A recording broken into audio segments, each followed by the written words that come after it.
सदियों से इंसान ऐसे उड़ने वाले मशीनों का सपना देखता आया है जो सीधे ऊपर उठ सकें और सीधे नीचे उतर सकें। हेलीकॉप्टर अपने घूमते हुए रोटर ब्लेड्स के साथ इसी सपने का साकार रूप बनकर उभरा। शुरुआती पायोनियर्स को इस विजन को रियलिटी में बदलने में अनगिनत टेक्निकल चैलेंजेस का सामना करना पड़ा। सबसे महत्वपूर्ण ब्रेक थ्रूज में से एक ईगोर सिकोर्स्की से आया, जो एक रशियन इंजीनियर थे और रशियन रेवोल्यूशन के दौरान यूनाइटेड स्टेट्स भाग गए थे। सिकोर्स्की की परसेवरेंस का फल 1939 में मिला, जब उनके VS-300 हेलीकॉप्टर ने अपनी पहली सक्सेसफुल फ्लाइट हासिल की। इस मोमेंटस इवेंट ने एविएशन में एक नए युग की शुरुआत की। दुनिया के पास अब एक प्रैक्टिकल, कंट्रोलेबल हेलीकॉप्टर था।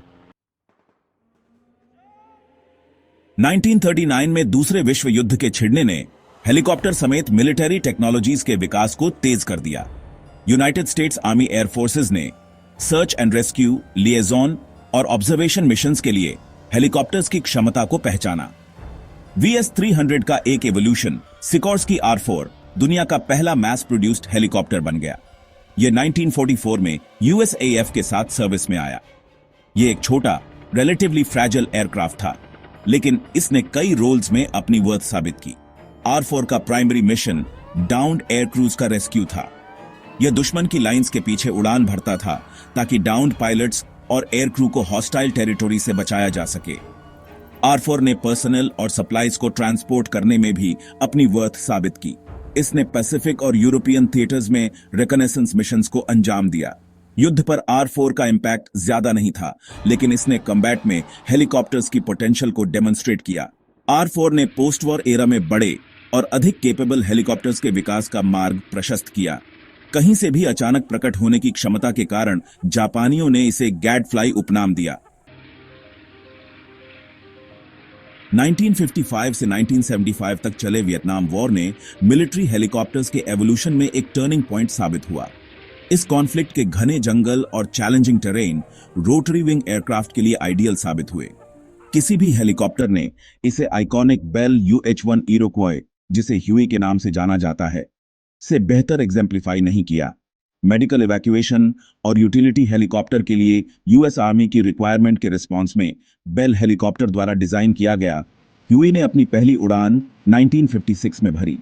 यह 1959 में US आर्मी के साथ सर्विस में आया। ह्यूई अपने प्रेडेसेसर से बड़ा, तेज और अधिक वर्सेटाइल था। यह वियतनाम में US मिलिट्री के लिए जल्दी ही एक इंडिस्पेंसेबल एसेट बन गया। ह्यूई की वर्सेटिलिटी इसकी सबसे बड़ी स्ट्रेंथ थी। यह ट्रूप्स को बैटल में ट्रांसपोर्ट कर सकता था, क्लोज एयर सपोर्ट प्रदान कर सकता था, घायल सैनिकों को इवैक्यूएट कर सकता था और कार्गो और सप्लाईज ले जा सकता था। ह्यूई की डिस्टिंक्टिव वूप वूप साउंड जमीन पर अमेरिकन ट्रूप्स के लिए एक फेमिलियर और रीअश्योरिंग प्रेजेंस बन गई। ह्यूई ने एयरमोबाइल ऑपरेशंस में रेवोल्यूशन ला दी, जिससे US मिलिट्री ट्रूप्स और सप्लाईज को रिमोट एरियाज में इंसर्ट कर सकी। इसने क्रूशल मेडिकल इवैक्यूएशन कैपेबिलिटीज प्रदान की, जिससे अनगिनत जानें बचीं। सेक्शन 4, अटैक हेलीकॉप्टर का उदय, AH-1 कोबरा। जैसे ही वियतनाम वॉर भड़का, US आर्मी ने एक डेडिकेटेड अटैक हेलीकॉप्टर की जरूरत को पहचाना। इस जरूरत के कारण बेल AH-1 कोबरा का डेवलपमेंट हुआ, जो एक रेवोल्यूशनरी एयरक्राफ्ट था जिसने हेलीकॉप्टर वॉरफेयर को रिडिफाइन किया। UH-1 ह्यूई से डिराइव्ड कोबरा में एक स्लीकर और अधिक स्ट्रीमलाइंड डिजाइन था, जो स्पीड और एजिलिटी के लिए ऑप्टिमाइज्ड था। इसमें एक नैरो फ्यूजलाज था जो इंक्रीज्ड विजिबिलिटी और एक स्मॉलर टारगेट प्रोफाइल प्रदान करता था। कोबरा वेपन्स की एक फियरसम अरे से लैस था, जिसमें रॉकेट्स, ग्रेनेड लॉन्चर्स और एक 3 बैरल्ड 20 मिलीमीटर रोटरी कैनन शामिल थे। कोबरा 1967 में US आर्मी के साथ सर्विस में आया। इसने जल्दी ही एक डेवस्टेटिंगली इफेक्टिव अटैक प्लेटफॉर्म के रूप में अपनी वर्थ साबित कर दी। कोबरा की स्पीड और एजिलिटी ने इसे दुश्मन की पोजीशंस में तेजी से अंदर और बाहर जाने और प्रिसाइज और ओवरवेलमिंग फायर पावर देने की अनुमति दी। यह वियटकॉन्ग और नॉर्थ वियतनामीज फोर्सेस का एक ड्रेडेड एडवर्सरी बन गया। AH-1 कोबरा के इंट्रोडक्शन ने मिलिट्री एविएशन में एक सिग्निफिकेंट टर्निंग पॉइंट साबित हुआ। इसने डेडिकेटेड अटैक हेलीकॉप्टर के आगमन की शुरुआत की। कोबरा की सक्सेस ने और भी एडवांस्ड अटैक हेलीकॉप्टर्स के डेवलपमेंट का मार्ग प्रशस्त किया।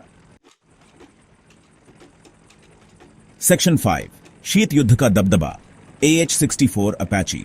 यूनाइटेड स्टेट्स और सोवियत यूनियन के बीच शीत युद्ध ने एक आर्म्स रेस को बढ़ावा दिया, जिसने हेलीकॉप्टर सहित तेजी से सोफिस्टिकेटेड मिलिट्री टेक्नोलॉजीज के विकास को गति दी।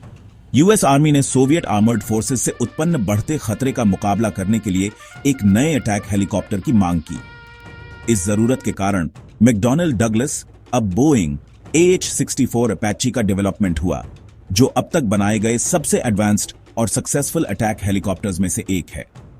1970 के दशक में डिजाइन किया गया, अपैचे ने पहली बार 1975 में उड़ान भरी और 1984 में यूएस आर्मी के साथ सर्विस में आया। अपैची एक फॉर्मिडेबल वेपन्स प्लेटफॉर्म था, जिसमें एक टैंडेम कॉकपिट, एडवांस्ड सेंसर्स और वेपनरी की एक डेवास्टेटिंग अरे थी, जिसमें एक 30 millimetre chain gun, Hellfire missiles और हाइड्रा 70 रॉकेट्स शामिल थे। अपैची के एडवांस्ड सेंसर्स, जिसमें इसके target acquisition and designation site TADS और pilot night vision sensor PNVS शामिल हैं, ने इसे सभी वेदर कंडीशंस में दिन हो या रात इफेक्टिवली ऑपरेट करने की अनुमति दी। AH-64 अपैची ने 1991 में ऑपरेशन डेजर्ट स्टॉर्म के दौरान अपनी वर्थ साबित की, इराकी आर्मर्ड फोर्सेस को न्यूट्रलाइज करने में एक महत्वपूर्ण भूमिका निभाई। अपैची की सक्सेस ने दुनिया के प्रीमियर अटैक हेलीकॉप्टर के रूप में इसकी रेप्यूटेशन को मजबूत किया। इसने दुनिया भर के कॉन्फ्लिक्ट्स में इसके कंटिन्यूड डेवलपमेंट और डिप्लॉयमेंट का मार्ग प्रशस्त किया। अपैची मॉडर्न मिलिट्री ऑपरेशंस में एक क्रिटिकल एसेट बना हुआ है। Section 6 modern marvels, Sikorsky Raider X और बेल V2-180 वैलर। जैसे जैसे टेक्नोलॉजी तेजी से आगे बढ़ रही है, मिलिट्री हेलीकॉप्टर्स का फ्यूचर पहले से कहीं ज्यादा ब्राइटर दिखता है। डिजाइन, मटेरियल्स और प्रोपल्शन सिस्टम्स में मॉडर्न इनोवेशंस और भी केपेबल और वर्सेटाइल रोटरी विंग एयरक्राफ्ट के डेवलपमेंट की ओर ले जा रहे हैं। इस ट्रेंड के दो प्रमुख उदाहरण सिकोर्स्की रेडर X और बेल V2-180 वैलर हैं। सिकोर्स्की रेडर X एक नेक्स्ट जनरेशन कंपाउंड हेलीकॉप्टर है, जिसे यूएस आर्मी के future attack reconnaissance aircraft FRA programme के लिए डिजाइन किया गया है। रेडर X में एक यूनिक कोएक्शियल रोटर डिजाइन है, जो एक्सेप्शनल एजिलिटी और स्पीड प्रदान करता है। इसमें इंक्रीज्ड फॉरवर्ड थ्रस्ट के लिए एक पुशर प्रोपेलर भी है, जो इसे 250 नॉट्स से अधिक की स्पीड हासिल करने की अनुमति देता है। बेल V2-180 वैलर एक टिल्ट रोटर एयरक्राफ्ट है, जिसे यूएस आर्मी के future long range assault aircraft FLRA programme के लिए डिजाइन किया गया है। V2-180 एक हेलीकॉप्टर की तरह टेक ऑफ और लैंड करता है, लेकिन इसके रोटर्स फ्लाइट में आगे की ओर टिल्ट हो जाते हैं, जिससे यह एक टर्बो प्रॉप एयरक्राफ्ट की तरह उड़ान भर सकता है। यह V2-180 को एक फिक्स्ड विंग एयरक्राफ्ट की स्पीड और रेंज के साथ साथ एक हेलीकॉप्टर की वर्टिकल टेक ऑफ और लैंडिंग कैपेबिलिटीज प्रदान करता है। ये दोनों एयरक्राफ्ट मिलिट्री हेलीकॉप्टर टेक्नोलॉजी की कटिंग एज को शोकेस करते हैं। ये 21st सेंचुरी के बैटलफील्ड में रेवोल्यूशन लाने के लिए तैयार हैं। सेक्शन 7 रोटरी विंग वॉरफेयर का भविष्य। फ्रैजिल फ्लाइंग मशीन्स के रूप में अपनी हम्बल बिगिनिंग से लेकर हाईली सोफिस्टिकेटेड वेपन्स प्लेटफॉर्म्स के रूप में अपने करंट स्टेटस तक, मिलिट्री हेलीकॉप्टर्स ने रिलेटिवली शॉर्ट पीरियड में एक लंबा सफर तय किया है। ये मुख्य रूप से सपोर्ट एयरक्राफ्ट से विकसित होकर मॉडर्न वॉरफेयर में इंडिस्पेंसेबल एसेट्स बन गए हैं, जो मिशंस की एक वाइड रेंज को परफॉर्म करने में सक्षम है। रोटरी विंग वॉरफेयर का फ्यूचर कई की ट्रेंड्स द्वारा आकार दिए जाने की संभावना है। इनमें इंक्रीज्ड ऑटोमेशन शामिल है, जो पायलट वर्कलोड को कम करेगा और उन्हें मोर क्रिटिकल टास्क्स पर ध्यान केंद्रित करने की अनुमति देगा। आर्टिफिशियल इंटेलिजेंस हेलीकॉप्टर्स को ऑटोनोमसली उड़ान भरने, डिसीजंस लेने और यहां तक कि ह्यूमन इंटरवेंशन के बिना टारगेट्स को एंगेज करने में इनेबल कर सकती है। Enhanced situational awareness. Modern helicopters पहले से ही एडवांस्ड सेंसर्स और कम्युनिकेशन सिस्टम से लैस हैं। फ्यूचर हेलीकॉप्टर्स में और भी सोफिस्टिकेटेड सेंसर्स होंगे, जो बैटलफील्ड का 360 डिग्री व्यू और ग्रेटर डिस्टेंसेस पर टारगेट्स को डिटेक्ट और ट्रैक करने की क्षमता प्रदान करेंगे।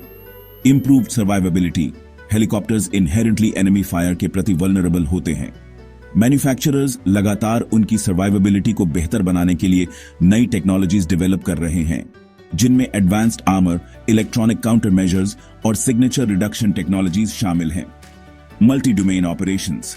फ्यूचर वॉरफेयर में मल्टी डोमेन ऑपरेशंस की विशेषता होने की संभावना है, जिसमें एयर, लैंड, सी, स्पेस और साइबर डोमेन्स का सीमलेस इंटीग्रेशन शामिल है। हेलीकॉप्टर्स इन ऑपरेशंस में एक क्रूशल रोल निभाएंगे, विभिन्न डोमेन्स के बीच एक क्रिटिकल लिंक प्रदान करेंगे और मल्टी डोमेन ऑपरेशंस के समर्थन में मिशंस की एक वाइड रेंज को कंडक्ट करेंगे। मिलिट्री हेलीकॉप्टर्स का फ्यूचर उज्जवल है। जैसे जैसे टेक्नोलॉजी आगे बढ़ती रहेगी, हम और भी केपेबल और सोफिस्टिकेटेड रोटरी विंग एयरक्राफ्ट देखने की उम्मीद कर सकते हैं। ये एयरक्राफ्ट दुनिया भर के देशों की सिक्योरिटी सुनिश्चित करने में एक इंक्रीजिंगली इंपॉर्टेंट रोल निभाएंगे। मिलिट्री हेलीकॉप्टर्स का एवोल्यूशन ह्यूमन इंजेन्युइटी और प्रोग्रेस की निरंतर खोज का प्रमाण है। अब sky is no longer the limit नहीं है, यह तो बस शुरुआत है।